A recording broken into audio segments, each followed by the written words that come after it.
Greetings and welcome to Women Innovators in Redevelopment. I'm Jean Hammerman, Deputy Director with the Center for Creative Land Recycling, also known as CCLR. First and foremost, we hope that you and your families and your colleagues are all well and stay healthy.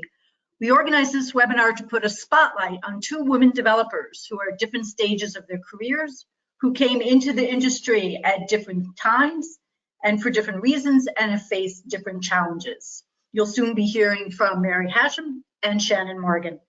Today we'll hear their personal story about their entry into the field, how it shaped them and how they're shaping the industry. We also have them pick a project to share that exemplifies the multifaceted nature of redevelopment and how their problem solving and leadership made it happen. Since we're not together in the same room and I can't get a show of hands of how many of you are familiar with the Center for Creative Land Recycling, I'm going to just take a few minutes to introduce you to CCLR and go over some housekeeping items. First slide. The Center for Creative Land Recycling is the leading national not-for-profit championing equitable and sustainable land reuse. This means converting abandoned or vacant commercial and industrial properties to assets that benefit the community, create jobs and tax revenues, and build resilience.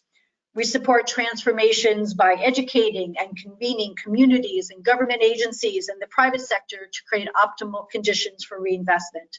As you can see, we are EPA's technical assistance to brownfields provider, or the TAB provider, for 10 states and numerous territories around the country. Please take a moment to follow us on social media so you can get the latest information about our grants and upcoming webinars. Next slide. CCLR delivers a range of educational, grant review, and technical assistance services that brings millions of dollars into communities and trains thousands of land reuse practitioners each year. The last slide of the presentation will provide our email addresses so you'll be able to reach out to us and learn more about our services. Next slide. We heartily thank the American Planning Association Upstate New York chapter for accrediting this webinar. That means those of you who are AICP certified planners can receive one certification maintenance credit. Please note the number and report the credits as you would for a live event. Next slide. So this is going to be an informal webinar. The speakers are going to share information about their personal journeys in the development field and then share projects that they've been working on. And then we'll go to some questions. And yes, the webinar is being recorded. That is our #1 question, and you will get the link to our archive. We're also going to launch a survey following the webinar. There are some interesting questions that we'd like to get your input on. And also, please compile, send us a little information about a profile about yourself. We'd love to be able to compile some stories of those of you who are on the webinar today. Next slide. You can ask questions during the webinar. Probably gotten very used to this now. There is the questions tab on your dashboard, and you can send it to so that everyone can see the questions, or just us, the moderators, and we will be selecting questions to pose after we've heard from our speakers. We're now going to go to a poll question. The goal really is just to get a sense of who is with us here today. So we just want to know what sector you're in so we get a sense of the distribution. Please select one. Are you in the development field? Are you a legal environmental consultant in finance or in the private sector? Do you come from a federal or state agency? Are you a municipal county planner or in economic development or with a not-for-profit? Please submit your responses and we will share their responses live.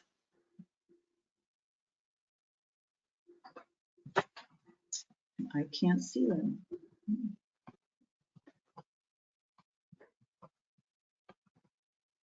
So thank you. That gives us a good sense. Most of you are coming from the private sector. And we have one other poll that we're going to share. We're just trying to get a sense of how long you've been in the industry.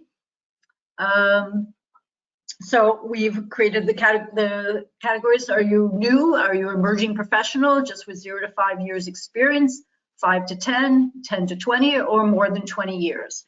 So it just helps us get a sense, again, of who's on the line and get a sense of where you are in your career path as well. All right, so we have a really nice split between younger professionals and those with 20 more years experience, so thank you. So while featuring women in the development field is not new, and there are many women's groups, I'm going to give a shout out to Ann Carroll at US EPA. She organized the first Women in Brownfields panel at the National Brownfields Conference in Los Angeles this last December. And CCLR staff attended and really loved the diversity of the stories and the energy of all the women in the room. So this webinar is really meant to build on that and to spotlight women's voices and accomplishments. So now it's my great pleasure to introduce our today's speakers.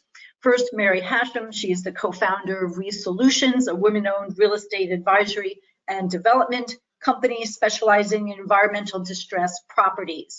She's based in Denver and an MIT-educated geoscientist with more than 30 years of experience in real estate. Her career has focused on the underwriting, remediation, redevelopment, divestiture of commercial and industrial properties, including distressed assets with significant financial and environmental challenges. We at CCLR have seen and benefited from her leadership as Mary chairs CCLR's board of directors. Shannon Morgan is co-founder of Renovare, a women-owned firm focused on mixed income and mixed-use redevelopment projects in rural and urban Michigan. She's developed over 20,000 units of mixed income housing, including turning an orphanage into affordable housing, and is transforming an historic fire department headquarters into mixed-use rural town center. She's championed several pieces of state and federal legislation in support of smart growth and housing. She was awarded the 2018 Affordable Housing Developer of the Year by Smart Growth America. She was also nominated and selected to receive CCLR's Lifetime Achievement in Development, which was presented at our 2019 National Leadership Breakfast at the National Brownfields Conference. We are ready to be inspired, and Mary's going to present first. Mary? Thank you, Jean and Claire, who's the wizard behind the curtain here. Thank you for joining us, everyone. I am involved in two companies, RE Solutions, which is co-founded by myself and Stuart Miner, and Patricia Gage is also one of our partners. And also Adapta, which is a woman-owned business focused on services to municipalities and nonprofits. I came into the brownfields world through the environmental and technical side of things. I spent the first part of my career in environmental consulting, and through various paths as the regulations evolved, as liabilities were created around environmental conditions on properties, and people became more and more nervous about buying properties and taking on those liabilities. Over time, I began to focus on due diligence and acquisitions and managing those environmental liabilities in real estate transactions. That somewhat naturally led to moving into more of the real estate world, which I did in the early 90s. With Land Bank as the first company I worked for in the brownfield acquisition and development world. And I've been doing it ever since, kind of no looking back. It's been an interesting career path. Our focus has always been on really challenging properties. I would say we move more toward larger and more complicated projects, things where structuring risk management programs, whether it's insurance or financial mechanisms or contractual mechanisms for apportioning and managing liability, really matter.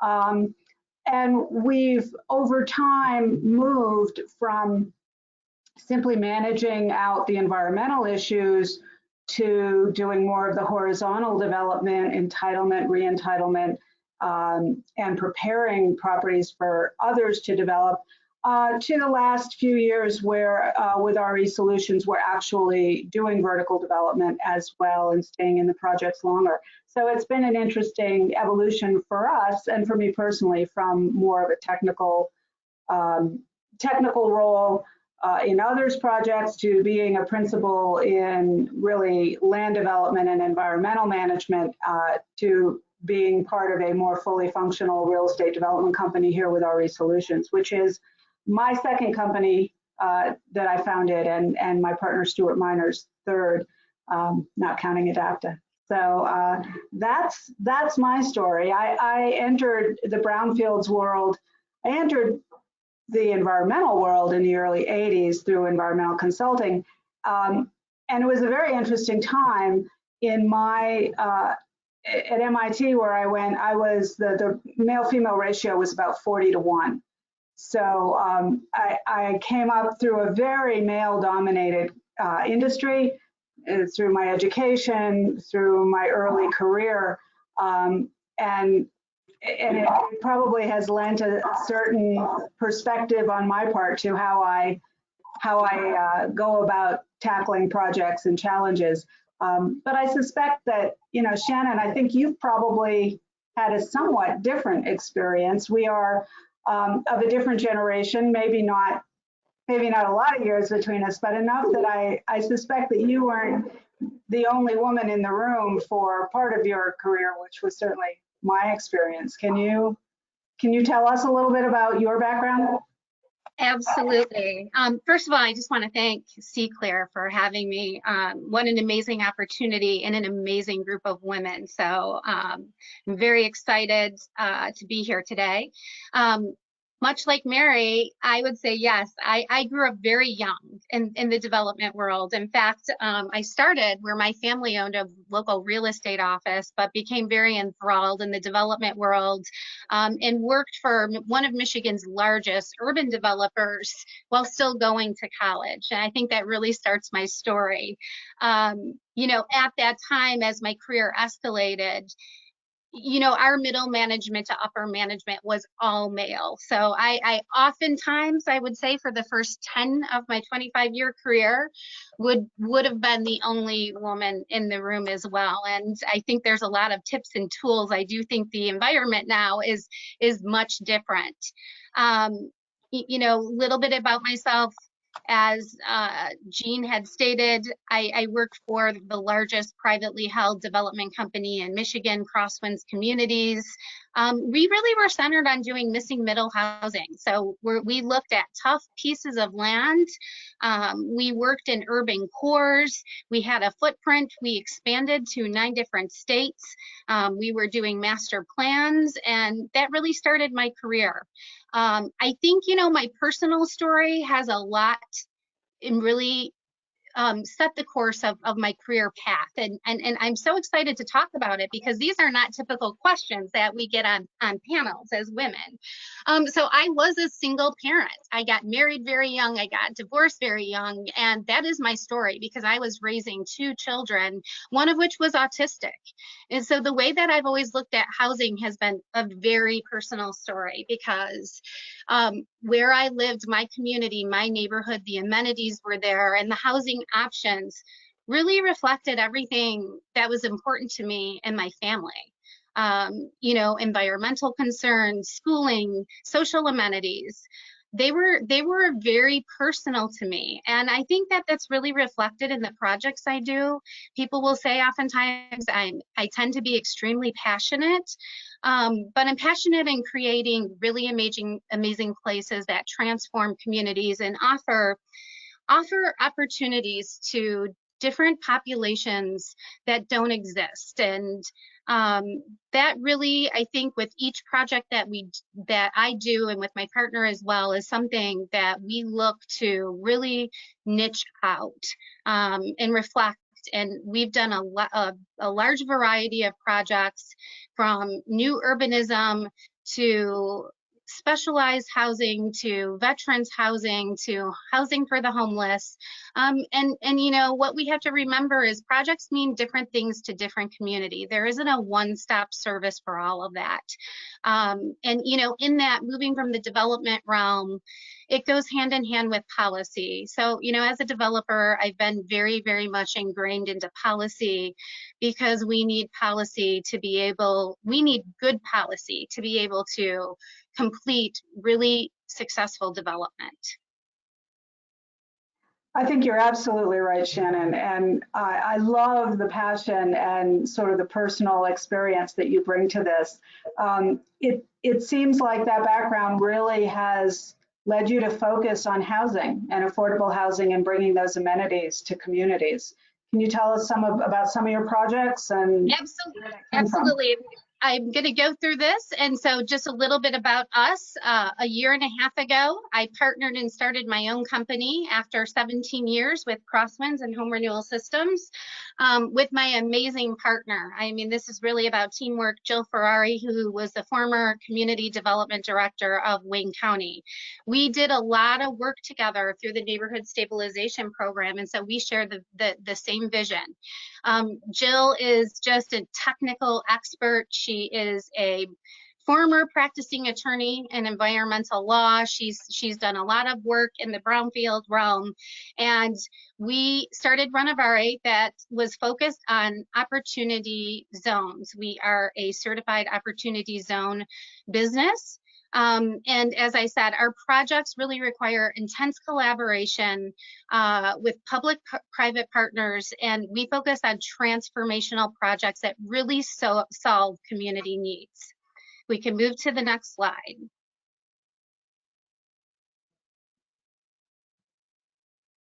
Just going to go into some basic information about my projects and keep it quick because we've got some amazing questions ahead. You know, projects on the pipeline. You're looking at Munising, Michigan. This is a project that we're working on right now, which is in the Upper Peninsula of Michigan. Both Jill and I predominantly have been involved in large urban projects. So moving into the rural Main Street has been extremely rewarding and fulfilling. Munising is the home to the country's first national lakeshore. So it has unbelievable, beautiful resources there, the homes of pictured rocks. As you see in the upper right-hand corner, we're looking at a former Art Deco fire hall that's going to anchor a project that is the epicenter of the town's Main Street. We're looking at going with a vertical 3-story building. This particular project is going to once again be workforce housing. It's going to have a lot of social components in it. Munising, you know, has a lot of challenges right now because it's a tourist-based community. They're seeing about 1 million people in a 90-day window because they are currently the poster child of the Pure Michigan campaign. Unfortunately, when we start to look at their workforce dynamics, they have people that have to look at housing up to 60 miles away because they have they've not seen any new housing since the late 80s. So this is a project that really reshifts and reshapes the entire community. As I said, it's at the epicenter, and the projects that we do are extremely complicated. This is an LUS site as well. And we look at, you know, we have about 8 sources of complicated financing that's going to be attached. So this is in the pipeline. We're hoping to break ground on this as early as next year, and we're very excited about it. The rest of the projects, I'm just going to go through very, very quickly. So if you have any questions, feel free to ask later. As Jean said, the last project I completed in Marquette, Michigan was the former Holy Family Orphanage, a historic site that had been vacant for 40 years. It had been known nationally as one of the most haunted places in America. So, you know, this was quite a challenge for our team. We were very excited to deliver it. It was 56 housing that featured Section 811 vouchers and veteran population. And we were happy to restore that building and give it back to the community so generations moving forward could be able to enjoy that. Below, another rural area in Fremont, Michigan, we looked at an adaptive reuse of their historic high school. So in this town, everyone went to that high school. We were able to convert that into seniors housing. And if we can move to the next slide. Just some other projects that we're talking about. Live Work in Brighton, very successful project on a contaminated former lumber mill back to a rail yard. Below, Mason Run did win at one time at the International Brownfield Award. It was a redevelopment of a former paper mill site. and the first new urbanism project in Michigan. So that was very exciting. We can move to next. These are just some other brownfield projects that my partner worked on, setting up brownfield authorities. We can move to the next slide.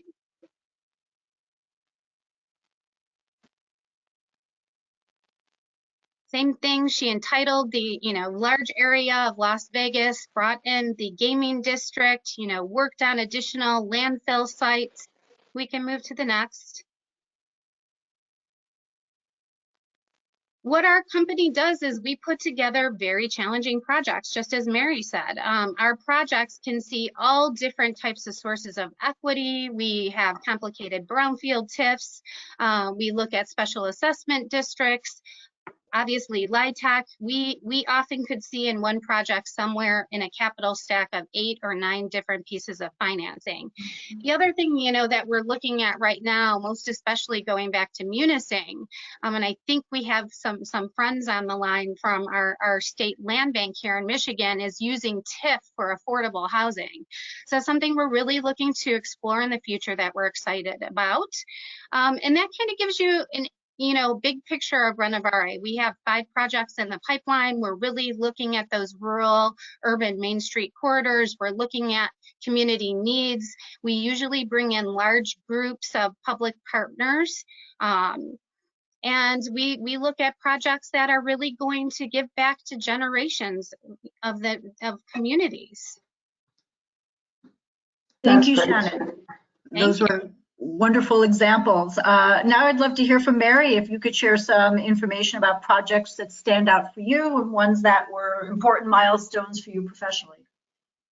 So I'm going to talk about 2 projects. As I said, we tend to tackle very large, complicated projects, and while we do some smaller ones as well, the corner gas station or the urban infill dry cleaner site, the real hallmarks of our career have been somewhat the dirtier the better, and the more complicated the better. This project I wanted to highlight because I think it's instructive in a number of ways for brownfield practitioners. The Asarco Globe smelter operated in Northwest Denver since the early 1900s. In fact, prior to Asarco's ownership, went back to the late 1800s. It was originally a gold smelter. Over the years, it smelted and produced metals, everything from copper and lead and bismuth to really unusual specialty metals. It was an extremely contaminated site. It was proposed for listing on the Superfund list, on the national priorities list, and it got caught up in the Asarco bankruptcy. So we had pursued this site and had been under contract with Asarco to purchase it when Asarco was bought by Grupo Mexico, and Grupo Mexico turned Asarco Inc. into an LLC. So then we went under contract with the LLC. Grupo Mexico then bankrupted Asarco LLC, and we went under contract with the bankruptcy trust.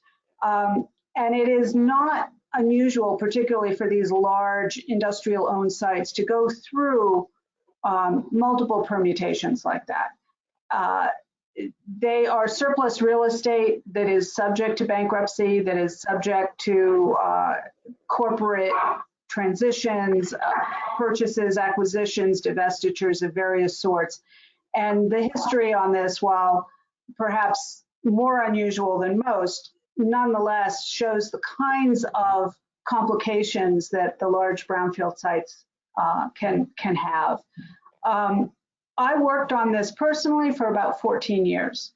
So the other thing to keep in mind with these large complicated sites is that they can take a long time, and it takes persistence and creativity to stay with the project, to keep finding new and different ways to attack the challenges, because it's a little bit like whack-a-mole. As soon as you solve one problem, something else pops up. And Asarco was definitely like that. We had to redo a record of decision through a Superfund process. We had to enter into new consent orders and decrees.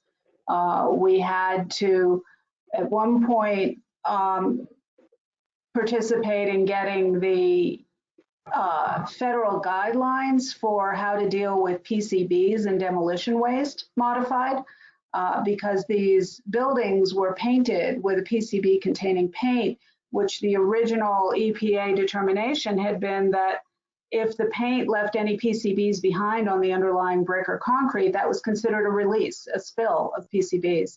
And all of the buildings would have had to have been disposed of as PCB remediation waste, which is a little bit of an arcane technical detail, but for anyone who knows, that just upped the disposal cost by 1, if not 2 orders of magnitude. On the development side, we also did some very creative things. This was the first public cooperation between the City and County of Denver and Adams County since the building of the new Denver International Airport kind of created a strain between those municipalities. This was a hallmark at the time with a memorandum of understanding between the 2 municipal entities for cooperation, because the property sat about 80% in Adams County and about 15% 15 to 20% in the City and County of Denver. And so it required a great deal of cooperation between the 2 municipalities to affect the entitlements and the approvals for everything from financing to infrastructure to building permits and such. This property was one that followed us through 3 different companies and ultimately was completed when my partner Stuart Miner and I were at Enviro Finance Group. It was sold very early in the process to Trammell Crow Commercial prior to even having the remediation done or all the agreements in place, because of prior relationships between myself and Stuart and the executives at Trammell Crow. They knew us, they knew what we could do, they knew that we basically performed on these kinds of sites, and they were willing to take a risk and enter into a very early agreement for a forward purchase of this property. What you see in the slide is the completed warehouse distribution center that has been a huge success for Trammell Crow because of their willingness to take a risk and enter into a sales agreement early on in the process. They got a very favorable price for the land. And it's been a huge success for them. I want to give a shout out also to Adams County, because they have just been terrific to work with. Seeing this was really at a gateway between the City and County of Denver and Adams County. This project was extremely complicated and required a lot of support from the county, including financial support. Shannon talked about, the capital stacks that have to be built for these sorts of projects, and how you're often cobbling together, 4 or 5 or more different sources of funding to create something that works. And that certainly was the case at the Asarco Globe site.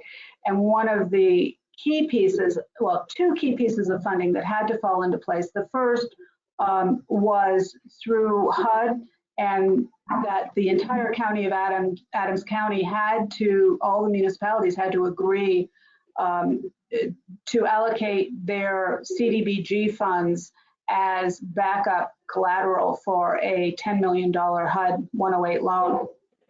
So that was a big leap of faith by the county in the project. And the other required the amendment of the state's redevelopment law to allow tax increment financing to extend from a municipality, i.e. Denver, that had a redevelopment agency that could impose TIF, into an unincorporated county, Adams County, which did not have TIF financing ability. And so we were able to extend the redevelopment area across the county line.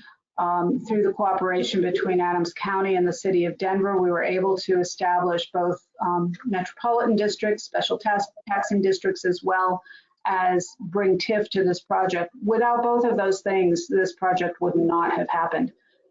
It was the recipient of many, many awards, including a Phoenix Award in 2017, and is really one of the hallmark projects of my career.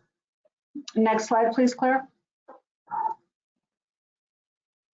The other project that stands out for me, and I think is indicative, for me, it represents persistence in the way that, maybe not exactly in the way that the Globe site did, but persistence in the face of a lot of resistance from people who didn't think this project or this deal could get done. The Schlage Lock site operated in the Visitation Valley neighborhood of San Francisco since the early 1900s. It was the original home of Walter Schlage, who patented the key and lock mechanism that we all use every day today. And so anytime you have a key that says Schlage on it, this was where Schlage started. In fact, there was a 1909 office building that had his original chemistry and metallurgical lab in the basement of it. It was really fascinating. But this was about a 12-acre site in the very southern border of San Francisco. The county and the municipal boundary with Brisbane is at the far southern portion in the picture on the far right-hand side of the site. And this was a situation where the owners of the Schlage Lock site, at the time Ingersoll Rand, wanted to sell the property to an adjacent landowner, which was Universal Paragon Corporation, an Asian-based development company. And Universal Paragon wanted to buy the land, but neither Ingersoll Rand nor Universal Paragon wanted the liability. And nobody knew how to deal with the environmental conditions, didn't want to accept responsibility for it. And there were over 200,000 square feet of buildings that had to be demolished. So this property had attempted to be redeveloped and had attempted to transact probably 4 to 5 times just in the 10 to 12 years before we were involved. And another deal had just blown up when we were contacted by one of the parties to the transaction and asked to come in and essentially try to put Humpty Dumpty back together again. And I was told by multiple people familiar with the property and familiar with the transaction, including our own corporate lawyer, to run away and run away fast, and you'll never get this done, and there's no way you can get it insured, and it's just, you know, hands off. You can't do this. And so you don't ever tell me I can't do something, because that's the one sure way to make sure that I'm going to go after it with a vengeance. And it took me 6 weeks to convince my attorney that, in fact, this was doable and finally get him on board. And the key to this deal truly was relationships. It was relationships that we had established over time with the regulatory agencies, with DTSC out of the Bay Area, and as well with the insurance companies and with the markets who knew us and who knew our track record and our performance. And really just on the basis of our personal word, we're willing to come back to the table and talk again. And it took a lot of negotiation, and it took a lot of orchestrating of the various parties, but I was able to put it together, and we were able to successfully acquire and enter into a transaction that allowed this property to move forward. It's a jewel of a property. You just don't find 12 acres of land in San Francisco that's right near the water, that's, you know, 10 minutes from the airport, that is on rail, both Caltrain as well as municipal rail. The Muni line goes there. So this was a real gem. And I think the message I would take away from this and want to offer up is, you know, be creative, don't give up, and have the importance of relationships and reputation in all of the projects that we do. Excellent. Thank you so much. We do have some interesting questions coming in. Just as a reminder that please go to the questions and enter in anything you'd like to know. There was one clarification requested. What year did the Schlage Lock project start? Oh my goodness, you are going to test my memory here. Sorry. No, that's okay. We did that project at Brownfield Partners. I believe it started in approximately 2005. Okay, thank you. You both touched on this, and it would be interesting to expand on it a little. What part does policy play in redevelopment, and how does better policy lead to better development? Shannon, why don't you lead us off? Always. You know, I think Mary brought up a couple points that kind of lead into this. Is these type of projects are the projects that everyone wants to say can't be done. You know, and oftentimes when we look at that, the policy isn't in line. Therefore, you know, having these projects as examples to set policy for future opportunities is really, really critical.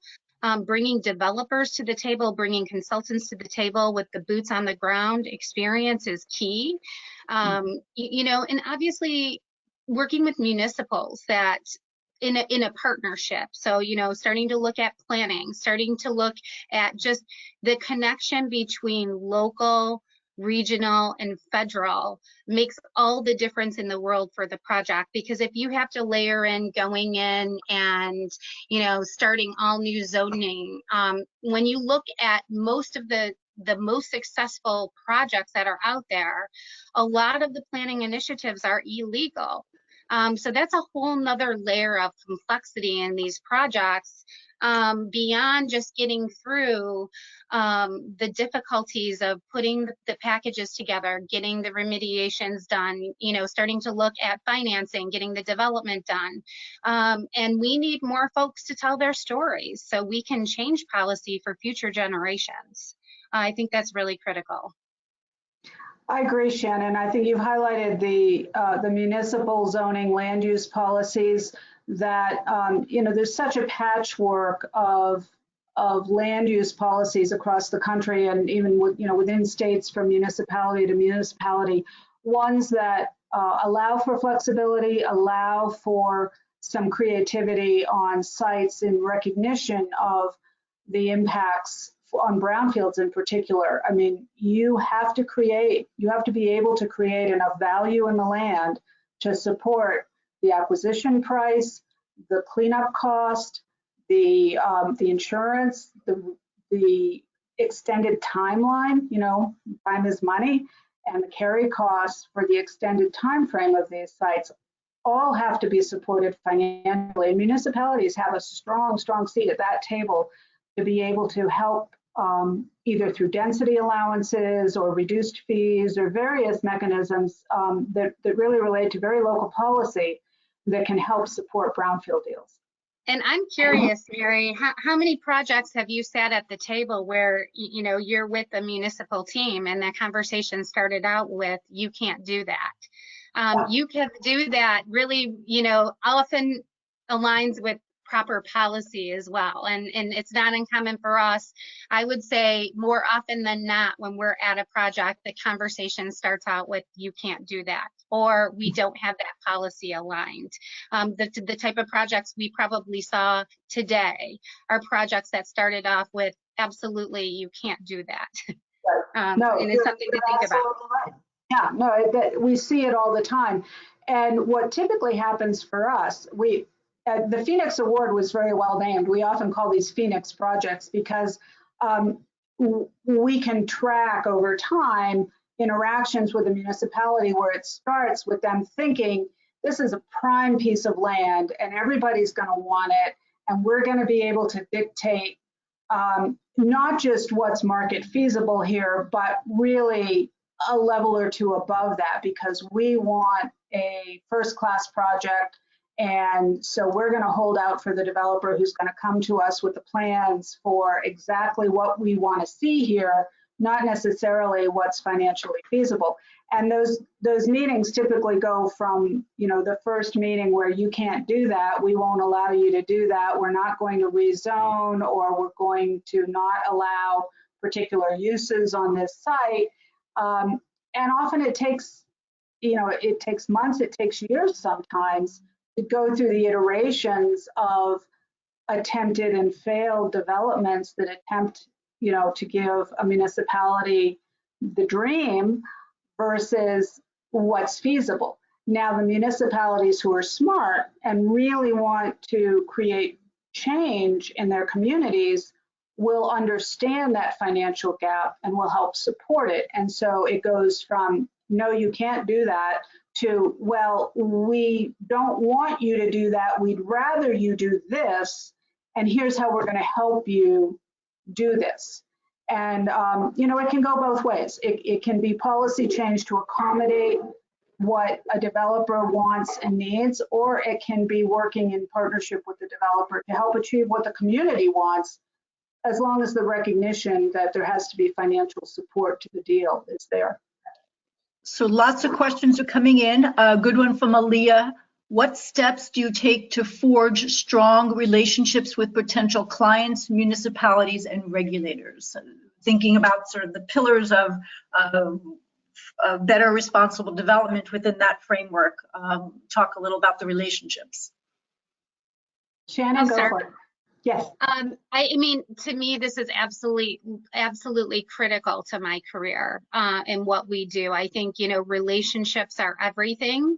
And personally, you know, I got involved because of the type of development I've done very early, and that's networking, that's growing relationships, that's working, you know, working with folks on boards. I mean, so that's attending the local planning meetings, the economic development community, and really getting engaged. And those relationships really are the key to everything that we do. Generally, as a developer, we're called by municipals for the tough projects that no one else will do. So, you know, first is making sure there's policy ingrained.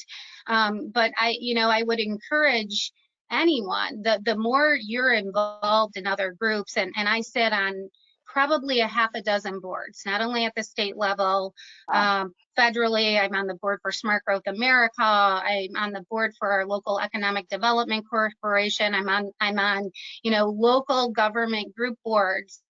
And those relationships really help the transition. I mean, it just really goes back to tie in what Mary said is, you know, relationships are key. These are very difficult projects. Policy needs to be in line, and you certainly need to, you know, check all of these boxes, and they can help projects go a long way. So, you know, that would be my advice for anyone is get involved early, attend those conferences, network. Conferences, no matter what, I have limited attention span to sit through everything, but as much as I can learn, those relationships have been critical throughout my career. Whether that relationship recycled back a year or 2 or 3 years later, attending conferences and building those relationships really have been critical to the success of every project I've done. I couldn't agree more, Shannon. You're absolutely right. And in terms of how to create and nurture those relationships, I have a couple of, you know, sort of key things I try to live by, and it's to always keep my word. I mean, if I say I'm going to do something, you do it. Don't promise something that you don't know you can do. Make it clear, you know, what you have control over and what you don't, and communicate on projects. You know, bad news does not age well. It's not like wine, right? Deliver it early, deliver it directly, keep people in the loop, whether it's a regulatory agent or a municipal agent or a member of the community. You have to be credible. Credibility, you know, for me personally, credibility and reputation are the two most important things in my career. And you have to follow through. You also have to be present. And in these times of COVID-19, that's very hard to do physically. But the telephone works often much better than an email. I followed up with an attorney that we were in the middle of a transaction with at the end of last year that has kind of fallen apart due to COVID. And I sent him an email just to check in, and he replied back that something along the lines of, well, it was nice to hear from you, even if it was the cold printed word. And I thought, yeah, you know, there's something to that. You need to take a little extra effort to maintain the personal touch now. But, you know, on that Schlage project that I talked about, I'm based in Denver. That was a project in San Francisco. And yet I was very, very careful to be out there at least every other week, to attend all of the key neighborhood group meetings every month, to make myself available to go talk to any neighborhood organization. We did some very creative things with the community that, you know, I won't go into the details on right now, but it forged links that lasted years. In fact, I still stay in touch with some of the people 15 years later that I met through that process, and they knew how to find me. They had my cell phone number. I was getting, during our construction phase, I was getting calls from some of the neighbors who were on a bluff overlooking the site saying, "Hey, Mary, there's a lot of dust coming off your site. You know, you need to do something." And I'm sitting in Denver, but I'm getting that call and I'm able to respond. And, you know, those relationships are invaluable. And you have to be present. You have to be willing to tell the hard truth, and you have to keep your word. And credibility and reputation is just everything. We're getting some really wonderful questions, both on the policy side and about your personal stories. I'm just going to ask, so I'm just going to kind of go a little rapid fire here. Talk a little about opportunity zones and the qualified investments that you see around brownfield sites now that the Treasury has clarified the remediation costs are eligible. And I know, Mary, Shannon, you do a lot in the opportunity zones. Yeah, Shannon, go for that one. So, I mean, once again, we like to do the complicated stuff, and our role right now, we're working on a LIHTC project of 4% that has an opportunity fund that's involved, and you know, we're really looking at it from the social equity perspective. You know, as we know, opportunities zones hasn't really worked the way everyone hoped to, which is really how do we invest in disinvested communities. I think that there's a lot of opportunities there in the future in what we're looking at, and you know, certainly in this post-COVID-19 world, the challenges at looking at how we bring social resources into projects. But as we expand the brownfield eligibilities, obviously those projects, as everyone knows, anything we can do to fill gaps. Right now, we just did get a term sheet for an opportunity fund at a 3% return from PNC Bank. So I just want to throw out there that opportunity zones and opportunity funds are still very viable. They do exist for those that are persistent, especially in the LIHTC world. Any of you in housing know that the challenge has always come, you know, from meeting basis. So we did have to get into some very complicated condominium structures. And, you know, in this 4%, we're condoing out the financing. So we don't have any basis issues in investing in the limited dividend housing association. These are all, anyone that's in LIHTC will follow this. So, you know, be persistent. I'm not scared to pick up the phone and call another developer that's done the project that I've never met. So the first thing I do is Google, or I go to my financing agencies and, you know, I say, where has this been done before? And, you know, we're not, my partner and I we're a little relentless. We're not scared to get on the phone and find out how this is happening. So, I mean, I am going to tie everything back into what Mary said and don't give up. But I think we'll see expansions for brownfielders in there as well. You know, we need the creative folks out there to figure out how we overcome those obstacles. But there are groups out there with funds. They're willing to invest their social equity pieces in that you can see lower rates of returns. I think that there's still tremendous opportunity. I agree. We're seeing social equity become a real driver for a lot of development decisions in municipalities right now. So we are in a special time right now in this in the middle period of this COVID health pandemic. What innovations or industry changes do you think might come about, and what have you seen as it relates to insurance and deal flow and other factors that impact projects you're working on? I mean, it's more so, I would say to everyone, hold on to your hats.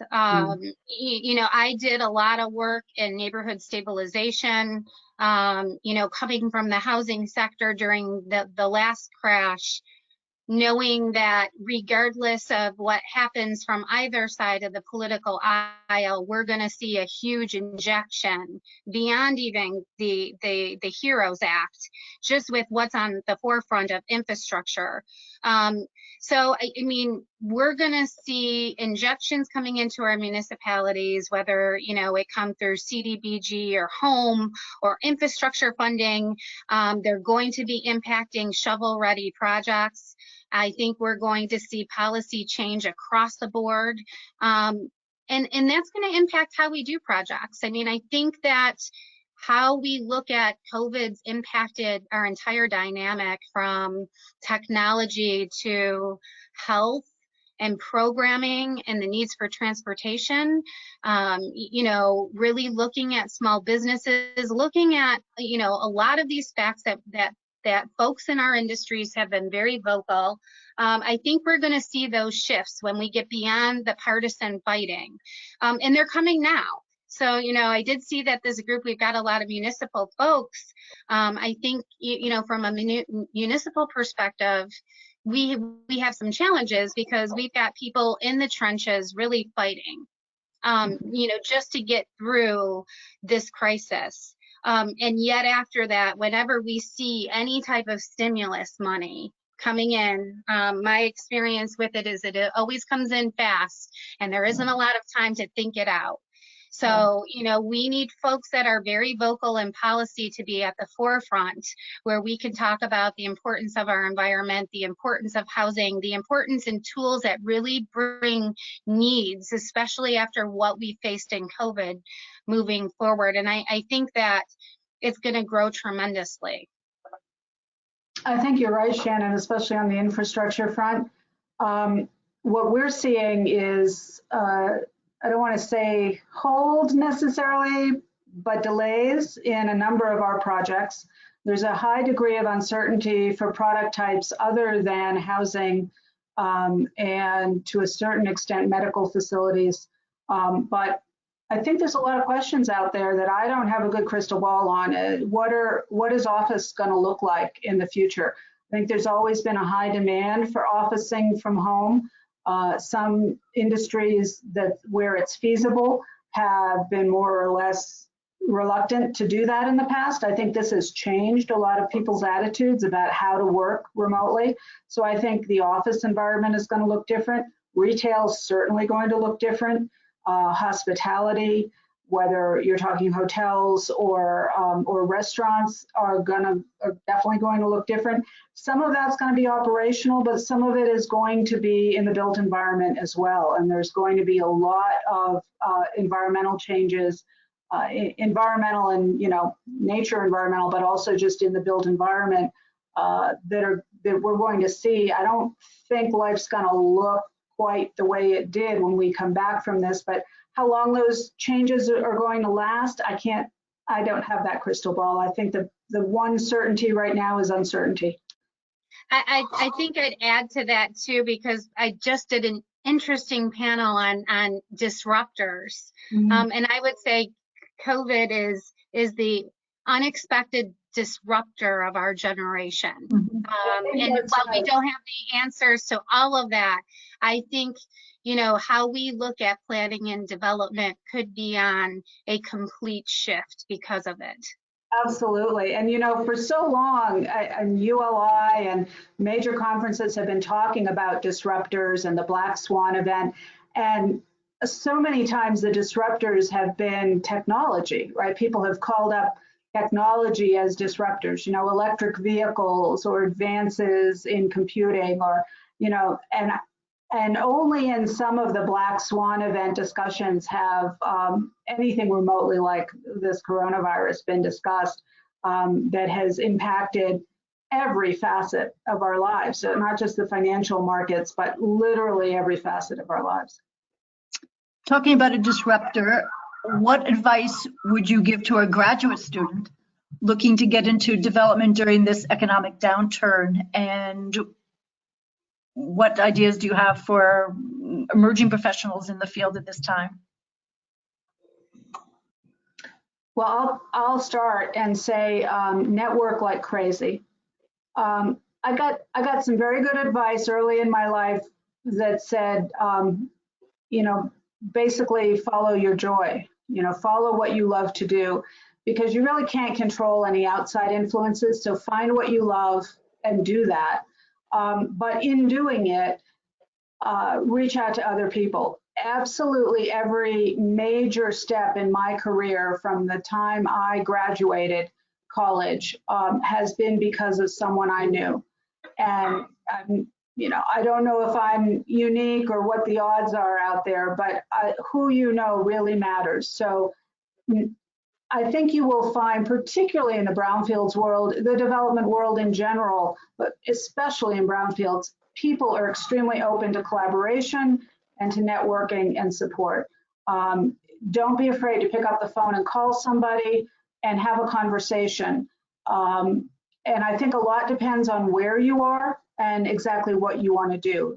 The impacts of this, of COVID-19 and the whole financial situation are different in different geographies. I couldn't agree anymore. You know, and just to reemphasize the importance of networking, and while you're at it, be persistent. You know, if there is something and you find your passion or you're not sure what it is, try different things, you know, meet with different groups, call different municipalities, spend some time really thinking about internships. There's just a tremendous opportunity. You don't have to know every step, but that exploration could be very, very critical.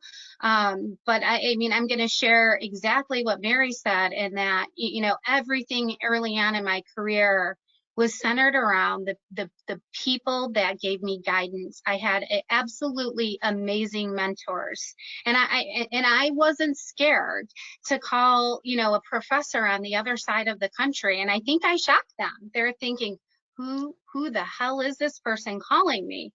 What's going on? If I read an article, I would call and leave messages for people. So I was a bit crazy. So I'd say, don't be afraid. Don't be afraid to be crazy. Don't be afraid to try different things so you can find your passion. Because I started out in market research. I never knew, you know, I'd have the love for development until I realized how much it impacted me and my life and my family's life. And, you know, if there's people that inspire you, surround yourself with them. There's a reason. They can have a lot of influence. Influence is very good early in your career. So definitely be confident. And Shannon, couldn't agree more. Don't be afraid to call or reach out to anyone. They'll be flattered. Yes. We have time for one last question, and then we're going to go to a last poll question, and then we're going to close this webinar. There are some remaining questions, and we will answer those and get back to you later during this month. Any notable networking questions you get asked or you ask? So when you're meeting people, what kind of networking questions do you ask or get asked? So I'll start, and I wouldn't ask any standard questions. I am officially a nerd, and I like to dive in deep into technical questions. So I really don't hesitate with any back and forth conversation.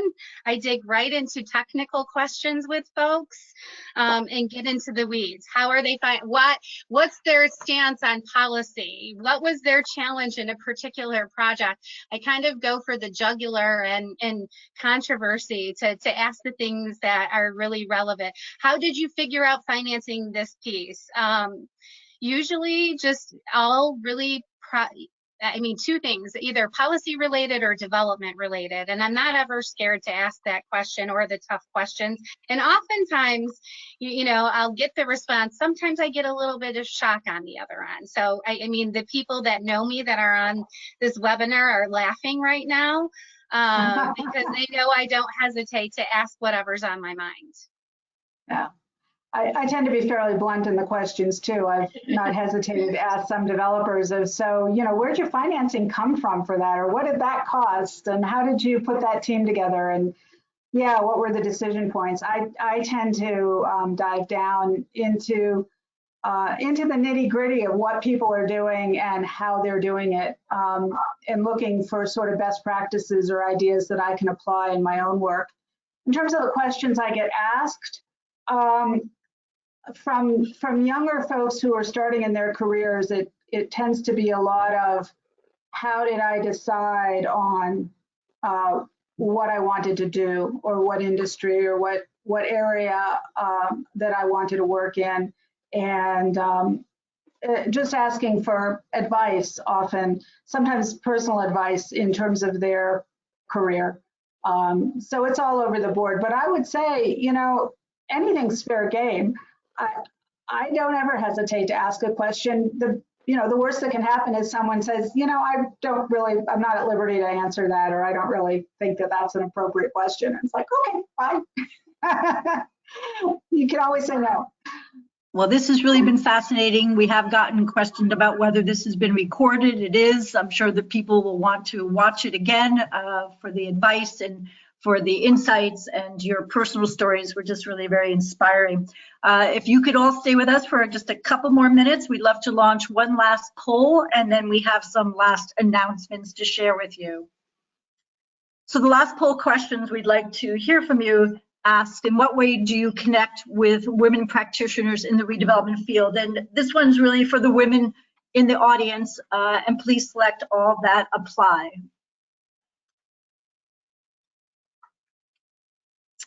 Okay, let's see what the responses have been.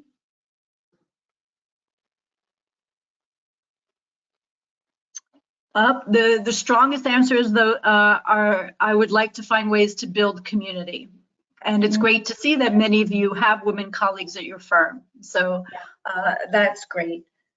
So next slide. Before we sign off, I just want to make sure that you know about the National Brownfields Coalition. It's a partisan allegiance of organizations and public and private sector professionals who develop and advocate for policies and practices that support the responsible cleanup of underutilized and environmentally impacted land. So the coalition is co-led by Smart Growth America and the Center for Creative Land Recycling. And so follow the link so that you can sign up and join us. Next slide. Our upcoming webinar is on May 28th at 11 a.m. Pacific time or 2 p.m. Eastern time on PFAS, slippery slope or manageable risk for property transactions and redevelopment. So please do sign up and join us then.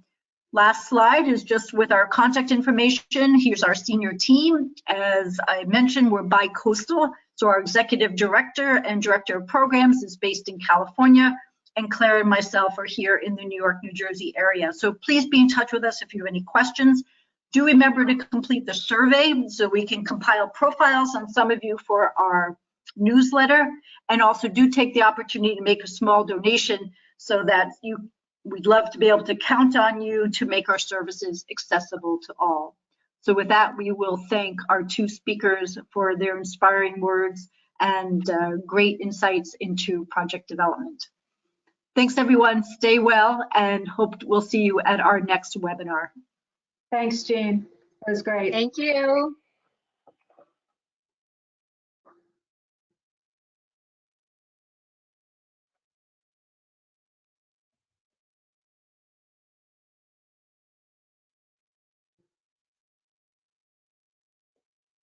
Are we done?